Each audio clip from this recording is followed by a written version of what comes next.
Assalamualaikum warahmatullahi wabarakatuh. Di sini saya Azrana Dananda reguler 3 dengan NIM 1815401133 akan menjelaskan tentang kehamilan ektropik terganggu atau KET. Yang pertama adalah pengertiannya. Kehamilan ektropik terganggu yaitu kehamilan di mana tempat implantasi blastosit di area manapun selain terletak di endometrium. Lokasi implantasi biasanya terletak pada bagian yang paling distal tuba falopi. Kehamilan ektropik adalah implantasi ovum yang telah dibuahi di luar kavum uteri. Kehamilan ektropik dapat muncul dengan nyeri abdomen dengan atau tanpa perdarahan per vaginam. Pada kelompok pasien tertentu beresiko tinggi. Mereka dengan patologi atau pembedahan tuba sebelumnya. Dan mereka dengan alat kontrasepsi dalam rahim. Kemungkinan kehamilan ektropik harus dipikirkan pada pasien yang beresiko tinggi, meskipun tanpa gejala. Lalu selanjutnya, etiologi kehamilan ektropik terganggu atau KET itu dibagi menjadi 3, yaitu ada faktor fungsi, faktor lain, dan faktor mekanis.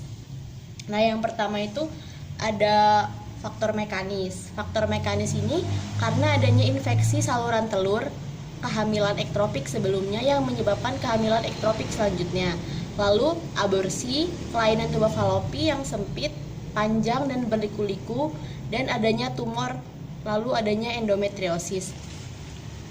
Lalu faktor fungsional yang pertama itu faktor yang menghambat perjalanan ovum yang telah dibuahi ke dalam kavum uteri seperti migrasi eksternal ovum dan migrasi internal ovum dengan wanita yang hanya memiliki satu sel telur dan adanya perubahan mortalitas pada tuba.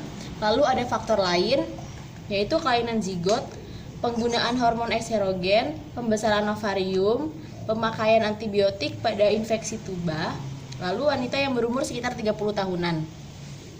Lalu selanjutnya gejala dan tanda-tanda kehamilan ektropik terganggu. Yang pertama itu ada amenore, yaitu tidak haid atau proses pematangan sel telur berhenti ketika ibu sudah positif hamil. Tetapi amenore akan berlangsung hingga kematian janin atau robekan dinding tuba. Lalu selanjutnya nyeri perut. Nyeri perut itu akibat peregangan atau terjadinya ruptur pada tuba. Lalu perdarahan. Perdarahan ini disebabkan oleh kematian janin, pelepasan dinding rahim terluar, dan adanya robekan dinding tuba karena kelainan HCG. Lalu selanjutnya itu adanya nyeri bahu. Ini diakibatkan perdarahan rongga perut yang dapat merangsang diafragma. Nyeri bahu tidak terjadi pada kehamilan normal. Lalu diagnosis kehamilan ektropik terganggu ini ada pemeriksaan umum. Pemeriksaan umum ini biasanya ibu hamil pucat dengan tanda-tanda syok, disertai nyeri tekan pada perut. Lalu ada anamnesis, yaitu terjadinya nyeri pada perut bagian bawah.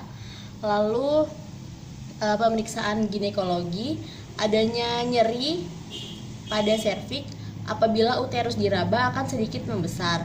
Lalu pemeriksaan laboratorium dengan periksa HB dan sel darah merah. Lalu kuidosintesis ini pemeriksaan apakah di dalam kavum Douglas terdapat darah atau tidak.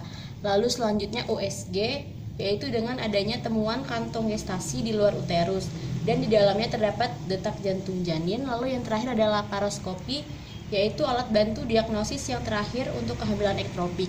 Demikian penjelasan dari saya tentang kehamilan ektropik terganggu. Terima kasih.